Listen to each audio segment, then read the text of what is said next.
Hello बच्चों, आज हमारा एनसीईआरटी क्लास 6 का चैप्टर 3 है जो है पृथ्वी की गतियां। हम उसको पढ़ेंगे। चलिए शुरू करते हैं अपना टॉपिक जो है पृथ्वी की गतियां। पिछले वीडियो में भी मैंने आपको बताया था कि हमारी जो पृथ्वी है वो दो प्रकार का मूवमेंट करती है या दो प्रकार की गतियां करती है, जिसको मैंने आपको बताया परिक्रमण और परिभ्रमण। दो गतियां मैंने आपको बताई थी, रोटेशन एंड रेवोल्यूशन के बारे में। ठीक है, हम इन गतियों को पढ़ेंगे आज, लेकिन उससे इन्हें पढ़ने से पहले कुछ छोटी छोटी बातें जो हमें और भी समझनी है उनको भी मैं आपको समझाने का प्रयास करती हूँ, ताकि जब मैं आपको ये गतियां पढ़ाऊँ तो आप अच्छे से समझ सकें।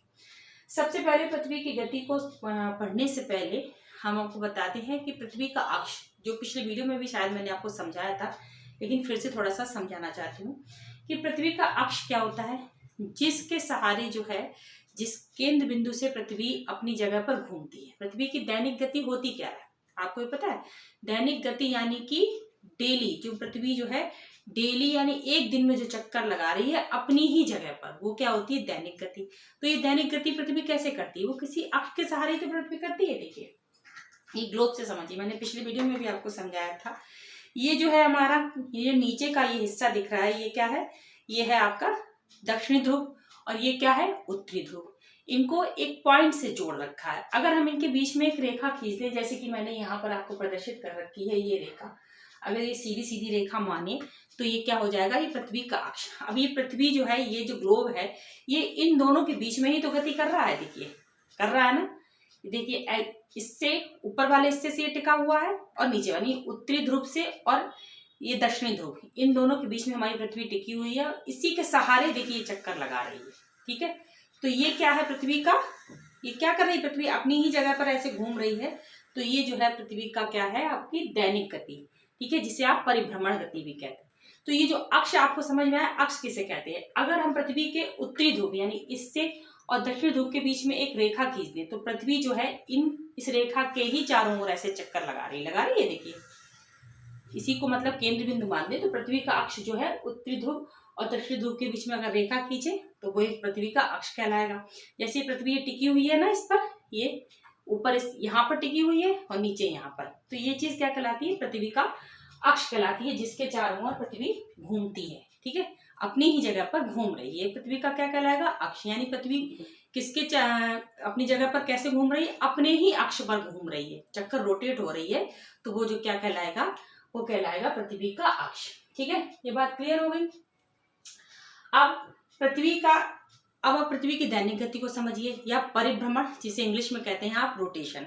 यानी कि मान लीजिए मैं पृथ्वी हूँ, ठीक है, तो रोटेशन क्या होता है कि पृथ्वी जो है अपनी ही जगह पर एक दिन में जितना घूम रही है। जैसे मैं पृथ्वी हूँ, मान लीजिए मैंने ऐसे रोटेट किया, देखिए अपनी ही जगह पर घूमकर मैं आपके सामने आ गई, एक चक्कर लगाया, देखिए एक चक्कर लगाकर आपके सामने मैं वापस खड़ी हो गई। ठीक है, मतलब खड़ी नहीं होती, पृथ्वी ऐसे घूमती रहती है। मैं तो सिर्फ आपको एग्जांपल दे रही हूँ कि मान लीजिए मैं पृथ्वी हूँ और मैं घूम रही हूँ चारों ओर, इस तरीके से जो गति हो रही है अपनी ही जगह पर, ये क्या कहलाती है? आपकी दैनिक गति, या फिर इसको हम कहते हैं परिभ्रमण या फिर रोटेशन। इंग्लिश की बात करें तो रोटेशन।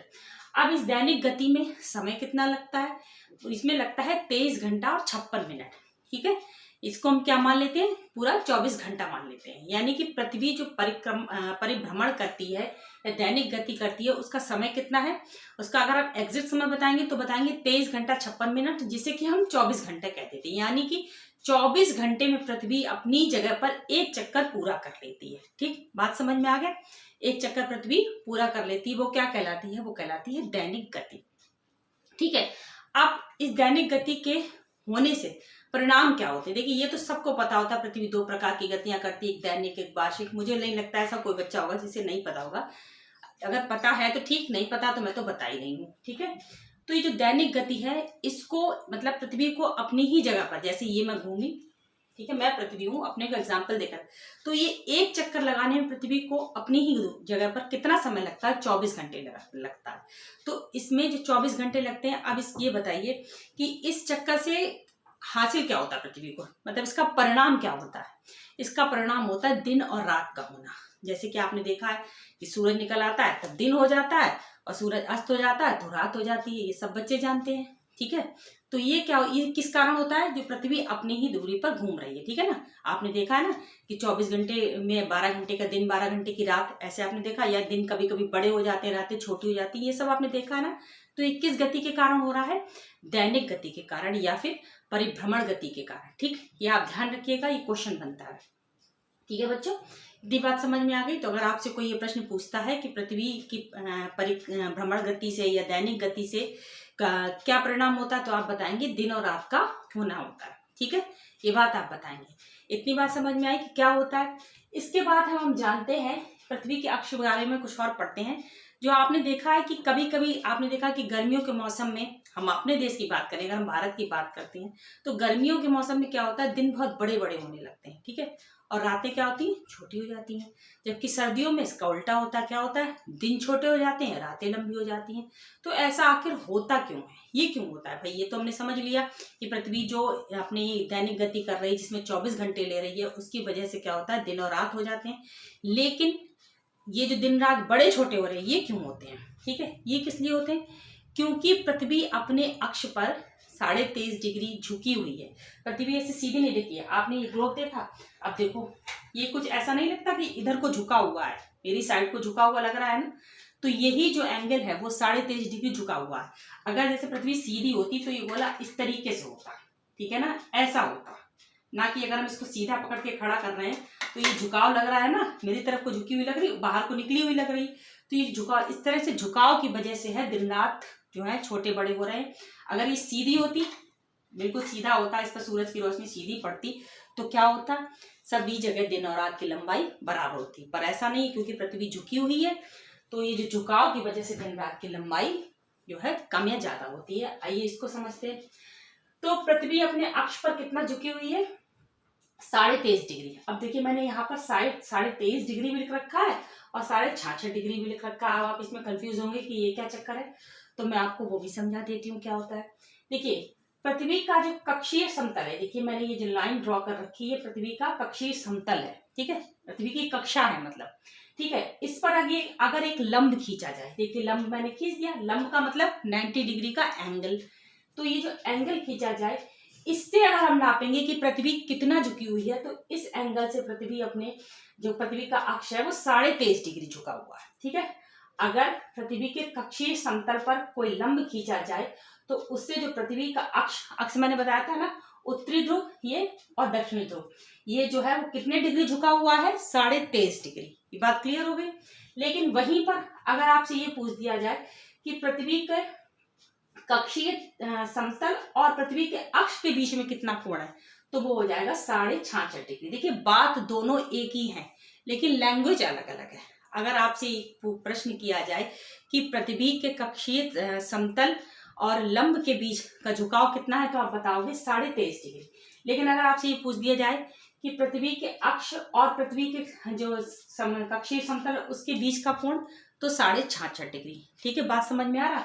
यानी कि जब इसकी बात की जाएगी, इस कोण की बात की जाएगी कि पृथ्वी का अक्ष अपने जो उस पर कितना झुका हुआ है, तो 23.5 डिग्री झुका हुआ है। देखिए इस कोण की बात की जा रही है, अपने लंब के साथ ये कितने डिग्री पर झुका हुआ है, 23.5 डिग्री का। लेकिन इसके साथ अगर हमारे अक्षीय की बात की जाती है तो 66.5 डिग्री। ठीक है ना, दोनों बातें क्लियर हो गई। ठीक, समझ में आ रहा है ना, बात क्लियर हो गई। अगर कोई भी कंफ्यूजन होगा तो आप कमेंट कीजिएगा, मैं जरूर उत्तर दूंगी। ठीक, तो ये बात आपको समझ में आ गई। तो ये जो है 23.5 डिग्री झुके होने की वजह से अपने अक्ष पर पृथ्वी कितना झुकी हुई है, 23.5 डिग्री झुकी हुई है। इसी झुकाव के कारण दिन और रात की लंबाई कम और अधिक होती रहती है, बढ़ती घटती रहती है। ठीक, इतनी बात समझ में आ गई। अब इसके बाद हमें आगे क्या जानना है, एक हमें जानना है जो आपकी एनसीईआरटी बुक में मेंशन है, एक तो प्रदीप्त वृत्त, ठीक है, सर्किल ऑफ इल्यूमिनेशन, ठीक है, इंग्लिश में बोलते हैं सर्किल ऑफ इल्यूमिनेशन या प्रदीप्त वृत्त रेखा, या कुछ भी आप इसे बोल सकते हैं, जो भी आप अपना याद रख सके, ठीक है। और एक सब सोलर पॉइंट, आपको क्या पढ़ना है, सब सोलर पॉइंट, इनको जानते हैं कि क्या होता है। देखिए ये बात तो आप सबको पता है कि पृथ्वी के जिस हिस्से पर सूर्य की रोशनी पड़ती है, ठीक है, पृथ्वी पश्चिम से पूर्व की ओर घूम रही है। किस दिशा की ओर घूम रही है, पश्चिम से पूर्व। ये है पश्चिम, मैंने पिछले वीडियो में बताया था, ये है पूर्व, यानी इस दिशा से इस दिशा की ओर पृथ्वी घूम रही है, ठीक है, इस ओर। तो पश्चिम से पूर्व की ओर पृथ्वी घूम रही है। तो क्या होता है, जो हिस्सा सूर्य के सामने आ जाता है, सूर्य अपनी जगह पर स्थिर है, मतलब सूर्य स्थिर है, सूर्य नहीं पृथ्वी के चक्कर लगा रहा, पृथ्वी सूर्य के चक्कर लगा रही है। तो ये जो चक्कर है, ये जो घूम रही है अपनी जगह पर जो घूम रही है, तो जो हिस्सा सूर्य के सामने आता जाता है वहां क्या होता है, वहां होता है दिन। और जो जहां पर सूर्य की रोशनी नहीं पहुंचती है वो क्या हो जाता है, वो बन जाती है रात। ठीक है, इतनी बात क्लियर हो गई। जैसे मान लीजिए ये पृथ्वी है ना, अब समझिए ये पृथ्वी है, ये हिस्सा मान लीजिए ये सूर्य है, ये मार्का मैंने लिया, ये सूर्य है। तो यहाँ से सूर्य की रोशनी पड़ रही है तो पृथ्वी के इस हिस्से पर पड़ रही है, सामने वाले हिस्से पर। ठीक है, तो यहाँ पे क्या हो जाएगा, दिन हो जाएगा। और इसका जो पीछे वाला हिस्सा है, ये जहाँ पर ये एंगल लगा हुआ है, ये जो हिस्सा है इस पर तो सूर्य की रोशनी पड़ेगी नहीं, तो ये क्या हो जाएगी, ये हो जाएगी रात। फिर क्या, पृथ्वी क्योंकि रोटेशन कर रही है, घूम रही है, तो जो हिस्सा घूम घूम कर पृथ्वी के सामने आता जाएगा वहां क्या होता जाएगा, दिन होता जाएगा। सूर्य के सामने आता जाएगा वहां पर दिन होता जाएगा। और जो सूर्य के विपरीत दिशा में, यानी सूर्य से जहां पर उसकी रोशनी नहीं पहुंचेगी वहां पर क्या होता जाएगा, रात होती जाएगी। ये क्यों हो रहा है, दैनिक गति के कारण हो रहा है। इतनी बात आप सबको समझ में आ गई। तो अब जब ये दिन और रात को, यदि एक जहां पर पृथ्वी के आधे भाग में दिन हो रहा है, आधे भाग में रात हो रही है, तो इसको जो सर्किल या रेखा डिवाइड कर देती है वो आपका क्या कहलाता है, प्रदीप्त वृत्त कहलाता है, या प्रदीप्त वृत्त रेखा कहलाती है, या फिर क्या कहा जाता है, सर्किल ऑफ इल्यूमिनेशन। ठीक है, आधे भाग में दिन है, आधे भाग में रात है, अगर हम इसे एक रेखा के रूप में बांट दें तो वो क्या कहलाएगा, सर्किल ऑफ इल्यूमिनेशन। बात समझ में आ रही है। ठीक है, समझ लीजिए, कोई दिक्कत हो फौरन बताइएगा। तो इसको जो हमने ये जो रेखा है ये क्या इंडिकेट कर रही है, आपका प्रदीप्त वृत्त। ठीक है, अगर हम इसे वृत्त के रूप में खींचेंगे तो ये प्रदीप्त वृत्त कहलाएगा, अगर हम इसे रेखा माने तो हम इसको रेखा मान सकते हैं। ठीक है, तो दिन और रात को डिवाइड कर दिया या बांट दिया, जिसने बांटा उसे हमने क्या कहा, प्रदीप्त वृत्त। और हमने बताया क्योंकि पृथ्वी घूम रही है तो घूमने की वजह से जो घूम घूम कर जो हिस्सा सूरज के सामने आता जाएगा वहां दिन होगा, और जो पीछे होता जाएगा वहां रात होती रहेगी। तो लेकिन ये जो प्रदीप्त वृत्त है ये तो अपनी जगह पर ही बना रहेगा, ये नहीं आगे पीछे होगा भाई। जो हिस्सा आता जा रहा है वो सूर्य के भाई भाग तो बटा ही हुआ है, कुछ हिस्सा आगे आता जा रहा है वहां दिन होता जा रहा है, जो पीछे रहता जा रहा है वो रात होती जा रही है। लेकिन जो बंटवारा है वो तो वैसे ही बना हुआ है, वो तो नहीं कम ज्यादा हो रहा है, वो तो वैसे ही बना हुआ है। तो इसे को क्या कहते हैं, आपका प्रदीप्त वृत्त। अब सब सोलर पॉइंट क्या होता है, ठीक है, सब सोलर पॉइंट क्या होता है कि सूर्य की जो किरणें हैं पृथ्वी के जिस स्थान पर 90 डिग्री का लंब बनाती हैं वो क्या कहलाता है, सब सोलर पॉइंट कहलाता है। ठीक है, जब 90 डिग्री के एंगल से सूर्य की किरणें पृथ्वी के जिस भी भाग पर पड़ेंगी उस बिंदु को हम क्या कहेंगे, सब सोलर पॉइंट बनेंगे। अब ये सब सोलर पॉइंट जो होता है ये ऊपर नीचे हो सकता है, क्योंकि भाई सूर्य जो है कभी आपकी विषुवत रेखा पर सीधा चमकता है, कभी कर्क रेखा पर सीधा चमकता है, कभी मकर रेखा पर सीधा चमकता है, यानी 90 डिग्री का एंगल इसकी किरणें जो है पृथ्वी के साथ बनाती हैं। अगर कर्क रेखा पर 90 डिग्री का एंगल बनाएगी तो सब सोलर पॉइंट कहाँ पर हो जाएगा, आपका कर्क रेखा पर हो जाएगा। यदि 90 डिग्री का एंगल जो है कहाँ पर बनाएंगी, विषुवत रेखा पर बनाएंगी तो विषुवत रेखा पर सोलर पॉइंट हो जाएगा, और यदि मकर रेखा पर तो मकर रेखा, यानी ये ऊपर नीचे होता रहता है, लेकिन जो आपका प्रदीप्त वृत्त है वो अपनी जगह पर स्थिर रहता है। ठीक है, क्लियर हो गया। अब इसके बाद हम समझते हैं कि दिन की लंबाई और जो रातों की लंबाई, दिन की लंबाई घटती बढ़ती है वो कैसे घटती बढ़ती हैं। तो मैंने आपको बताया था कि पृथ्वी को दो गोलार्ध में बांटा था, किसने, भूमध्य रेखा ने। 0 डिग्री अक्षांश की जो रेखा थी भूमध्य रेखा, इसने पृथ्वी को दो भागों में बांट दिया था, एक उत्तरी गोलार्ध और दक्षिणी गोलार्ध। ऊपरी भाग कहलाता था उत्तरी गोलार्ध और दक्षिणी भाग कहलाता था, मतलब नीचे का भाग दक्षिणी गोलार्ध कहलाता था। उत्तरी गोलार्ध में मैंने आपको पिछले वीडियो में भी बताया था कि 23.5 डिग्री नॉर्थ की जो रेखा है उसे हम क्या कहते हैं, कर्क रेखा कहते हैं। ठीक है, और 23.5 डिग्री की जो साउथ में रेखा है उसे हम क्या कहते हैं, मकर रेखा कहते हैं। तो अब आइए समझते हैं, सबसे पहले कर्क रेखा पर जब सूर्य की किरणें लंबवत पड़ती हैं, या सब सोलर पॉइंट जब कर्क रेखा पर होता है, यानी कर्क रेखा की अगर हम बात कर रहे हैं तो कौन सा गोलार्ध आपके दिमाग में ऑटोमेटिक आना चाहिए, कौन सा गोलार्ध होगा, उत्तरी गोलार्ध होगा। ठीक है, तो जब सूर्य की किरणें 23.5 डिग्री पर लंबवत पड़ रही हैं, यानी सब सोलर पॉइंट आपका कर्क रेखा पर हो गया, तो क्या होगा, जब जिस गोलार्ध में सूर्य की किरणें लंबवत पड़ेंगी, जाहिर सी बात है कि उसी गोलार्ध को सूर्य की रोशनी ज्यादा प्राप्त होगी, सूर्य का प्रकाश ज्यादा प्राप्त होगा। यानी जो दिन की जो अवधि है वो किस गोलार्ध में बड़ी होगी, जिस गोलार्ध में सूर्य लंबवत या सीधा चमक रहा होगा। तो जब कर्क रेखा पर है तो इसका मतलब कहाँ पर हुआ, सूर्य उत्तरी गोलार्ध में हो गया। ठीक है, तो जब कर्क रेखा पर उत्तरी गोलार्ध में 23.5 डिग्री नॉर्थ पर सूर्य की किरण लंबवत पड़ती हैं तो क्या होता है, उस स्थिति में विषुवत रेखा पर तो दिन की लंबाई और रात की लंबाई बराबर होती है, यानी 12 घंटे का दिन होगा और 12 घंटे की रात होगी। ठीक है, इन दोनों स्थितियों पर, ठीक है, 12 घंटे का दिन और 12 घंटे की रात। लेकिन वहीं पर जैसे जैसे हम उत्तरी ध्रुव की ओर बढ़ते हैं, हम उत्तरी गोलार्ध की बात कर रहे हैं, तो हम उत्तरी ध्रुव की ओर जैसे जैसे बढ़ते हैं तो क्या होता है, यहाँ दिन की लंबाई बढ़ती जाती है। क्यों? क्योंकि सूर्य जो है किस गोलार्ध में सीधा चमक रहा है, उत्तरी गोलार्ध में, और किस पर लंबवत है, 23.5 डिग्री नॉर्थ पर। ठीक है, जब 23.5 डिग्री नॉर्थ पर सूर्य की किरणें लंबवत पड़ रही हैं तो धीरे धीरे कर जैसे जैसे ऊपर जाते हैं तो यहाँ पर क्या होता है, दिन की लंबाई बढ़ती जाती है। ठीक, क्लियर हुआ? जैसे कि जब हम लगभग 40 डिग्री अक्षांश के पास पहुंचते हैं तो दिन की लंबाई लगभग 15 घंटे हो जाती है और रातें 9 घंटे की रह जाती हैं। ऐसे धीरे धीरे क्या होता है कि जब हम उत्तरी ध्रुव पर यानी 66.5 डिग्री से ऊपर पहुंच जाते हैं, यानी उत्तरी ध्रुव की ओर जब पहुंच जाते हैं तो यहाँ 24 घंटे का दिन हो जाता है। ठीक है, ये क्या होता है, 24 घंटे दिन ही बनता रहता है, यानी कि जो आपका प्रदीप्त वृत्त है उसके पूरी एक तरफ जो है पूरा दिन की स्थिति हो जाती है। देखिए ये मैंने यहाँ देखिए, ये प्रदीप्त वृत्त रेखा है और ये हमारा जो अक्ष है वो क्या है, ये एन और एस, ये अक्ष की बात हो रही। लेकिन अब आप देखिए कि प्रदीप्त वृत्त रेखा में इस तरफ पूरी जो स्थिति है वो कैसी है, वो पूरी उजाले की स्थिति है, ये रात को दर्शा रहा है ये हिस्सा, और ये हिस्सा दिन को दर्शा रहा है। अब यहाँ आप देखिए कि ये पूरी जो स्थिति है वो दिन की स्थिति है। ठीक है, 23.5 डिग्री नॉर्थ की बात कर रहे हैं, तो यहाँ उत्तरी ध्रुव पर 24 घंटे दिन बना रहता है। समझ में आया? इतनी बात समझ में आ गई? इसी तरह से जब हम मकर रेखा की बात करते हैं, यानी हमारा सब सोलर पॉइंट कहाँ पर होगा, जब मकर रेखा पर होगा, यानी कि जब सूर्य जो है मकर रेखा पर सीधा चमक रहा होगा। ठीक है, मकर रेखा पर लंबवत या सीधा चमक रहा होगा या 90 डिग्री का कोण बना रहा होगा, या फिर हम कहें कि सब सोलर पॉइंट हमारा कहाँ होगा, मकर रेखा पर। तब क्या होगा, मकर रेखा यानी कौन से गोलार्ध की बात हो रही है, आपकी दक्षिणी गोलार्ध की बात हो रही है। ठीक है, जब दक्षिणी गोलार्ध की बात करते हैं तो क्या होगा कि मैंने आपको बताया कि सूर्य जिस गोलार्ध में होगा उसी गोलार्ध में जो है क्या होगा, सूर्य की रोशनी और प्रकाश ज्यादा प्राप्त होगा, यानी कि अब दक्षिणी गोलार्ध में दिन लंबे होने लगेंगे। ठीक है, दक्षिणी गोलार्ध में दिन लंबे होने लगेंगे और उत्तरी गोलार्ध में दिन छोटे होने लगेंगे।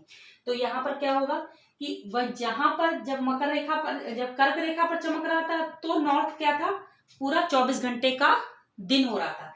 लेकिन जब सूर्य दक्षिणी गोलार्ध में पहुंच जाएगा, मकर रेखा पर सीधा चमकेगा, तब आपका क्या होगा, दक्षिणी गोलार्ध में जो ध्रुव की स्थिति होगी वो कैसी होगी, वहां 24 घंटे का दिन हो जाएगा, और तो आपके उत्तरी गोलार्ध में नॉर्थ जो पोल है उस पर क्या होगा, 24 घंटे की रात हो जाएगी। इतनी बात आप सबको समझ में आई? मेन बात कहने की क्या है कि जब सूरज उत्तरी गोलार्ध में 23.5 डिग्री नॉर्थ पर होगा तब उत्तरी गोलार्ध में दिन की लंबाई बड़ी होगी और रातें छोटी हो जाएंगी, और जैसे जैसे हम ध्रुवों की ओर जाएंगे हमारा नॉर्थ पोल पर 24 घंटे का दिन हो जाएगा। ठीक है, और ये इसी स्थिति में इसका उल्टा सेम कब होगा, जब सूर्य मकर रेखा पर सीधा चमकेगा, तब क्या होगा कि दक्षिणी गोलार्ध में दिन की लंबाई बढ़ जाएगी और रातें छोटी होती जाएंगी। जैसे जैसे ध्रुवों की ओर आएंगे तो क्या होगा कि ध्रुवों पर दक्षिणी गोलार्ध में जो है क्या होगा, आपका 24 घंटे का दिन होगा, और जो आपका उत्तरी गोलार्ध में नॉर्थ पोल होगा उस पर 24 घंटे की रात होगी। ये बात समझ में आ गई? देखिए यहाँ पर, यहाँ जब सूर्य इस पर था 23.5 डिग्री नॉर्थ पर, तब यहाँ पर साउथ में क्या थी, पोल पर रात थी और यहाँ पर दिन था। इसी का उल्टा सेम, जब सूर्य आपका मकर रेखा पर चमक रहा है तब साउथ में क्या है, आपका पूरा दिन है नॉर्थ पोल पर, साउथ पोल पर, और नॉर्थ पोल पर रात है। इतनी बात समझ में आ गई आप सबके? ठीक है, तो ये क्या हो गई, दिन का छोटा बड़ा होना किस पर निर्भर हो रहा है, क्योंकि पृथ्वी का अक्ष जो है 23.5 डिग्री एंगल पर झुका हुआ है, इसलिए दिन का छोटा बड़ा होना, दिन रात का छोटा बड़ा होना हो रहा है। और जो दिन रात का होना किस वजह से हो रहा है, क्योंकि पृथ्वी अपने अक्ष पर दैनिक गति कर रही है, परिभ्रमण गति कर रही है या फिर रोटेशन कर रही है। इतना बात मुझे लगता है आप सबको क्लियर हो गई होगी। अब हम पृथ्वी की दूसरी गति पर आते हैं, जिसे हम कहते हैं वार्षिक गति। ठीक, क्या कहते हैं, वार्षिक गति। वार्षिक गति का मतलब आप सब समझ गए होंगे, यानी जो एक वर्ष में, मैंने आपको बताया था पृथ्वी दो प्रकार की गतियां करती है, एक तो अपने ही स्थान पर, एक क्या करती है, सूरज के चारों ओर चक्कर लगाती है। ठीक है, ये आप सबको पता है। सूरज के जो चारों ओर चक्कर लगाती है उसमें वो कितना समय लगाती है, उसमें लगाती है 365 सही 1/4 दिन। ठीक है, एक चक्कर लगाने में 365 सही 1/4 दिन का समय पृथ्वी लेती है सूरज के चारों ओर एक चक्कर को पूरा करने में, यानी पूरा एक वर्ष ले लेती है, उससे 6 घंटे ज्यादा लेती है। ठीक, ये बात आप सबको समझ में आ गई। तो इसको क्या कहते हैं, वार्षिक गति कहते हैं या परिक्रमण। मैंने आपको बताया था किसी की परिक्रमा करना, तो परिक्रमा किसकी कर रही है, सूर्य की परिक्रमा कर रही है, जो एक चक्कर लगाने में कितना समय ले रही, एक वर्ष का समय ले रही, या फिर हम कह रहे 365 दिन का समय ले रही है। ठीक है, अब इसके बाद आपको एक चीज समझनी होगी, ये जो 1/4 मैंने लिखा, इसका कॉन्सेप्ट क्या है, 1/4। ठीक, अब आप समझिए 1/4 का मतलब क्या होता है। आप 24 घंटे की बात करिए, 24 घंटे यानी 24 का अगर हम 1/4 करेंगे तो कितना आएगा, देखिए 24 × 1/4, हम इसे भाग करेंगे तो क्या आ जाएगा आपके पास, 6 घंटे। यानी कि 365 दिन तो पृथ्वी ले रही है, इसके अलावा 6 घंटे ले रहे हैं, जिसे हम उस समय के साथ काउंट नहीं करते हैं। ठीक है, काउंट नहीं करते, फिर क्या होता है, फिर क्या करते हैं हम लोग, देखिए फरवरी का महीना आप सबने सुना होगा कि 28 दिन का फरवरी का महीना होता है, लेकिन 4 वर्ष बाद उसमें एक दिन बढ़ा दिया जाता है, यानी 29 दिन की फरवरी हो जाती है, जिसे हम क्या कहते हैं, लीप ईयर बोलते हैं, उसे क्या बोलते हैं, लीप ईयर। तो ये होता क्या है, ये जो 6 घंटे हर साल हम लोग निकालते हैं, तो ये 24 घंटा कब बनेगा, जब 6 घंटे 4 बार हम जोड़ेंगे या 6 का 4 बार गुणा करेंगे, तो 6 × 4 करेंगे तो कितना हो जाएगा, 6 × 4 = 24। ओके, तो यानी 24 घंटे का एक दिन, यानी 4 साल बाद एक दिन पूरा हो जाएगा। यानी 24 घंटे कब होंगे, जब 6 घंटे हम लोग 4 साल तक जोड़ेंगे तब 24 घंटा बनेगा, यानी एक दिन पूरा होगा। ठीक है, तो जब वो एक दिन पूरा हो जाता है तो फरवरी में एक दिन जोड़ दिया जाता है। ठीक है, और फरवरी जो है 29 दिन की हो जाती है, और उसे हम लोग क्या कहते हैं, लीप ईयर कहते हैं। क्लियर हो गया। तो अब हम ये हमने समझ लिया 1/4 का क्या मतलब है, 6 घंटे मैंने आपको समझा दिया, और ये लीप ईयर में कैसे कन्वर्ट होता है ये भी मैंने आपको बताया। अब इसके बाद हम पृथ्वी की गति को समझते हैं, जिसे हमने बताया परिक्रमण या वार्षिक गति। वार्षिक गति इसलिए बोलते हैं क्योंकि एक वर्ष में अपना चक्कर पूरा करती है।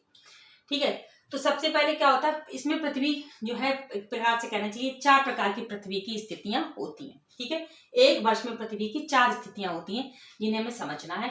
अब इस गति का परिणाम क्या होता है, इस गति से होता क्या है, 4 प्रकार के जो पृथ्वी की स्थितियां बनती हैं, इससे क्या होता है, मौसम और ऋतु परिवर्तन। मौसम या ऋतु परिवर्तन बोले तो ये किस वजह से होता है, ये होता है वार्षिक गति के कारण या परिक्रमण गति के कारण। क्यों, क्योंकि भाई पृथ्वी सूर्य के चारों ओर घूम रही है, तो मौसम बदलेगा ही, जाहिर सी बात है। कभी गर्मी होगी, कभी सर्दी होगी। आप सबने देखा ना, हमारे भारत देश में कभी गर्मी का मौसम आ जाता, कभी पतझड़ आ जाता, कभी बसंत आ जाता। तो ये सब क्यों होता है, ये पृथ्वी की परिक्रमण या रेवोल्यूशन या फिर वार्षिक गति के कारण होता है। कैसे होता है, जब इनकी 4 स्थितियों को समझेंगे तो हमें समझ में आएगा। सबसे पहले हम स्टार्ट करते हैं कहाँ से, हम 21 मार्च से स्टार्ट करते हैं। 21 मार्च के दिन क्या होता है कि सूर्य जो होता है, ये सूर्य की किरणें 21 मार्च के दिन विषुवत रेखा, जिसे मैंने आपको बताया था 0 डिग्री की अक्षांश रेखा या फिर भूमध्य रेखा पर लंबवत या सीधा चमकता है। जब सूर्य विषुवत रेखा पर सीधा चमकेगा तो क्या होगा, तब स्थिति क्या बनेगी, सभी पृथ्वी पर सभी जगह, चाहे उत्तरी गोलार्ध हो चाहे दक्षिण गोलार्ध हो, पृथ्वी पर दिन और रात की जो लंबाई होगी वो सभी जगह समान होगा। यानी 12 घंटे का दिन 12 घंटे की रात पृथ्वी पर हर स्थान पर समान होगी। जब सूर्य कहाँ पर सीधा चमकेगा, बताइए, सूर्य सीधा चमकेगा विषुवत रेखा पर, जो कब चमकता है, 21 मार्च को। इसीलिए इस दिन को हम लोग बोलते हैं विषुव दिवस, इक्विनॉक्स। ठीक, क्या बोलते हैं, इक्विनॉक्स या फिर विषुव दिवस। तो इसमें क्या होता है, उत्तरी गोलार्ध में क्या होता है, बसंत ऋतु होती है, और दक्षिणी गोलार्ध में इस समय क्या होता है, शरद ऋतु का समय होता है। ठीक है, बात समझ में आ रही। उत्तरी गोलार्ध में बसंत ऋतु का समय होता है और दक्षिणी गोलार्ध में शरद ऋतु का समय होता है, लेकिन दिन और रात की लंबाई सभी जगह समान होती है। ठीक, अब इसके बाद जब ये पृथ्वी घूमकर कहाँ पर आ जाती है, ये आ जाती है आपकी 21 जून को, यानी कि कौन कौन से मार्च के बाद, मार्च, अप्रैल, मई और जून। ठीक है, मार्च के बाद क्या, अप्रैल, मई एंड जून। ठीक, यानी जब 3 महीने का समय लेकर पृथ्वी घूमकर कहाँ आ जाती है, ये आ जाती है 21 जून को। अब 21 जून को क्या होता है, 21 जून को पर जो क्या होता है, सूर्य की जो किरणें है वो लंबवत कहाँ, यानी सब सोलर पॉइंट जो आपका बनेगा, मैंने आपको बताया 90 डिग्री का एंगल कहाँ बनेगा, कर्क रेखा पर बनेगा, यानी सूर्य की लंबवत किरणें कहाँ पर पड़ेंगी, कर्क रेखा पर पड़ेंगी। और जब अभी मैंने आपको बताया था जब सूर्य की किरणें कर्क रेखा पर पड़ रही हैं, इसका मतलब क्या हुआ, इसका मतलब कि उत्तरी गोलार्ध को सूर्य की रोशनी ज्यादा मिल रही है, यानी कि यहाँ पर दिन की लंबाई बढ़ती जाएगी। और मौसम कैसा होगा, सूर्य का प्रकाश, सूर्य की रोशनी ज्यादा मिल रही है तो यहाँ पर गर्मी का ही तो मौसम होगा। तभी आपने देखा ना अपने आप मई जून में कितनी गर्मी होती है। तो यानी उत्तरी गोलार्ध में इस समय, जब हम कब की बात कर रहे हैं, 21 जून की बात कर रहे हैं। ठीक है, 21 जून को अपने उत्तरी गोलार्ध में क्या होता है, हम लोग किस देश में रहते हैं, भारत में। भारत कहाँ है, उत्तरी गोलार्ध में। ठीक है, तो क्या होता है, ग्रीष्म ऋतु होती है, जबकि दक्षिणी गोलार्ध में शीत ऋतु होती है। जून के महीने में जो शीत ऋतु है वो दक्षिणी गोलार्ध में होगी, और जून के महीने में जो ग्रीष्म ऋतु है वो किस में होगी, उत्तरी गोलार्ध में होगी। तो ये कब होता है, जब सूर्य कर्क रेखा पर लंबवत चमकता है, जो कि कब चमकता है, 21 जून को। ठीक है, तो अब ये बात तो मैं अभी आपको क्लियर कर चुकी हूँ, जब कर्क रेखा पर सूर्य चमकेगा तो क्या होगा, उत्तरी गोलार्ध में दिन की लंबाई बढ़ती जाएगी और ध्रुवों पर 24 घंटे का दिन हो जाएगा, उत्तरी ध्रुव पर 24 घंटे का दिन हो जाएगा, जबकि दक्षिणी गोलार्ध पर 24 घंटे की रात हो जाएगी। ठीक, इतनी बात क्लियर हो। अब क्या होता है, अब पृथ्वी यहाँ से घूमकर कब आ जाएगी, 23 सितंबर, यानी जून के बाद जुलाई, अगस्त, सितंबर। ठीक है, जुलाई, अगस्त, सितंबर में जब पृथ्वी 23 सितंबर को आ जाती है, फिर से अपनी स्थिति में आ जाती है, तो यहाँ पर क्या होता है, फिर एक बार सूर्य की किरणें लंबवत किस पे पड़ती हैं, विषुवत रेखा पर पड़ती हैं। और अभी मैंने बताया जब विषुवत रेखा पर लंबवत पड़ेंगी तो क्या होगा, सभी स्थान पर दिन और रात की लंबाई बराबर होगी। ये कब होगा, 23 सितंबर को। और इसको हमने क्या बताया, विषुव दिवस या इक्विनॉक्स बोलते हैं। ठीक है, तो यानी कि ऐसी स्थितियां 2 बार साल में पड़ी, कब कब, 21 मार्च को और 23 सितंबर को। ठीक है, 21 मार्च और 23 सितंबर को विषुव दिवस के रूप में भी मनाते हैं। क्यों, क्योंकि इसमें पृथ्वी के हर स्थान पर दिन और रात की लंबाई समान होती है। याद रखिएगा, दिन और रात की लंबाई समान कब कब होती है, 23 सितंबर को और 21 मार्च को। अब 23 सितंबर के दिन क्या होता है कि उत्तरी गोलार्ध में तो होती है शरद ऋतु, ठीक है, और दक्षिणी गोलार्ध में होती है बसंत ऋतु। ठीक, उत्तरी गोलार्ध में शरद ऋतु आ जाती है और दक्षिणी गोलार्ध में बसंत ऋतु होती है। ठीक, इसके बाद क्या होता है कि पृथ्वी फिर घूमती है, फिर घूमकर कहाँ आती है, साल के अंत में पृथ्वी आ जाती है 22 दिसंबर की तारीख को। और 22 दिसंबर को होता क्या है कि सूर्य का जो है वो किस रेखा पर लंबवत चमक रहा है, मकर रेखा पर, यानी दक्षिणी गोलार्ध में सूर्य जो है लंबवत चमकने लगता है मकर रेखा पर। सब सोलर पॉइंट आपका कहाँ बन जाता है, मकर रेखा पर। अब जब मकर रेखा पर सूर्य सीधा चमक रहा है तो दक्षिणी गोलार्ध को सूर्य का प्रकाश रोशनी ज्यादा प्राप्त होगी, यानी दिन की लंबाई कहाँ बढ़ जाएगी और गर्मी कहाँ बढ़ जाएगी, दक्षिणी गोलार्ध में। तो जब सूर्य जिस गोलार्ध में होगा उसी गोलार्ध में गर्मी ज्यादा होगी, ये तो मान के चलिए। तो इसका मतलब दिसंबर के महीने में दक्षिणी गोलार्ध में कैसी ऋतु होगी, ग्रीष्म ऋतु होगी, जबकि शीत ऋतु किस गोलार्ध में होगी, उत्तरी गोलार्ध में। ठीक, उत्तरी गोलार्ध में। ध्यान रखिएगा, अपने यहाँ भारत देश में जो है दिसंबर के महीने में सर्दी होती है, आप सब जानते हैं, कड़ाके की ठंड पड़ती है। ठीक है, वो क्यों होती है, क्योंकि उस समय सूर्य किस गोलार्ध में चमक रहा होता है, दक्षिणी गोलार्ध में। इसीलिए देखिए क्रिसमस का जो त्योहार होता है, ऑस्ट्रेलिया जो है वो किस गोलार्ध में स्थित है, दक्षिणी गोलार्ध में स्थित होता है। तो ये प्रश्न बनता है कि क्रिसमस किस देश में जो है गर्मियों के दिनों में मनाया जाता है, तो वो ऑस्ट्रेलिया में। क्यों, क्योंकि वो भाई 25 दिसंबर को क्रिसमस पड़ता है और 22 दिसंबर को मैंने आपको बताया कि मकर रेखा पर सीधा चमक रहा है, यानी कहाँ होगा, गर्मी की ऋतु कहाँ पर होगी आपकी, दक्षिणी गोलार्ध में। और ऑस्ट्रेलिया क्योंकि दक्षिणी गोलार्ध में है इसलिए वहां पर गर्मियों के दिनों में क्रिसमस मनाया जाता है, जबकि अपने यहाँ कड़ाके की ठंड होती है, यानी कि भारत देश में कड़ाके की ठंड पड़ती है। तो याद रखिएगा कि 22 दिसंबर को क्या होता है, आपका मकर रेखा पर सूर्य सीधा चमक रहा है और इस समय दक्षिणी गोलार्ध में ग्रीष्म ऋतु और उत्तरी गोलार्ध में शीत ऋतु। ठीक है, और जब उत्तरी गोलार्ध में शीत ऋतु होगी इसका मतलब सूर्य की रोशनी यहाँ पर कम पहुंच रही है, तो ध्रुवों पर क्या होगा, 24 घंटे की रात हो जाएगी। समझ में आ रहा, 24 घंटे की रात। जबकि अगर हम दक्षिणी गोलार्ध की बात करें, उत्तरी ध्रुव पर क्या होगा आपका 24 घंटे की रात। जबकि अगर दक्षिणी गोलार्ध की बात करें तो ध्रुव पर यानी दक्षिणी ध्रुव पर 24 घंटे का दिन होगा। एक चीज बस याद रखिएगा कि सूर्य जिस गोलार्ध में होगा उसी गोलार्ध में गर्मी का मौसम आएगा और उसी गोलार्ध में दिन की जो लंबाई है वो बड़ी होगी। इतनी बात आपको कॉन्सेप्ट अपने दिमाग में रखनी है। ठीक है, अब एक चीज, 21 जून को हम क्या कहते हैं, उत्तरी अयनांत या ग्रीष्म अयनांत भी बोलते हैं। ये आपसे पूछा जाता है कि ग्रीष्म अयनांत किस तिथि को पड़ता है, तो वो पड़ता है 21 जून को। और इसे हम दक्षिणी अयनांत कहते हैं, किस तिथि को पड़ता है, 22 दिसंबर को। या फिर आप कहेंगे कि ये शीत अयनांत बोलते हैं। ठीक है, इसे शीत अयनांत बोलते हैं 22 दिसंबर को, और 21 जून को बोलते हैं आपका ग्रीष्म अयनांत, ठीक, या उत्तरी अयनांत। अब मुझे लगता है ये सारी चीजें क्लियर हो गई होंगी। अगर फिर भी किसी प्रकार का कोई भी कंफ्यूजन हो रहा हो, क्योंकि थोड़ा सा बच्चों के हिसाब से ये मुश्किल हो जाता है, अगर किसी प्रकार का कोई भी कंफ्यूजन होगा तो उसे दूर करने का मैं ज़रूर प्रयास करूंगी। और ये टॉपिक तो यहाँ पर मैंने जहाँ तक क्लियर कर दिया है, और इसकी जो एक्सरसाइज है वो मैं अगले वीडियो में आपको समझाऊंगी, बताऊंगी। और तब तक आप इसे देखिए, समझिए, और अगर कुछ समझ में नहीं आता है तो कमेंट के माध्यम से पूछने की कोशिश तो कीजिए प्लीज़। ओके, तब तक के लिए बाय बाय। आगे वीडियो बनाऊंगी तब आपको आगे प्रेषित करूंगी। धन्यवाद।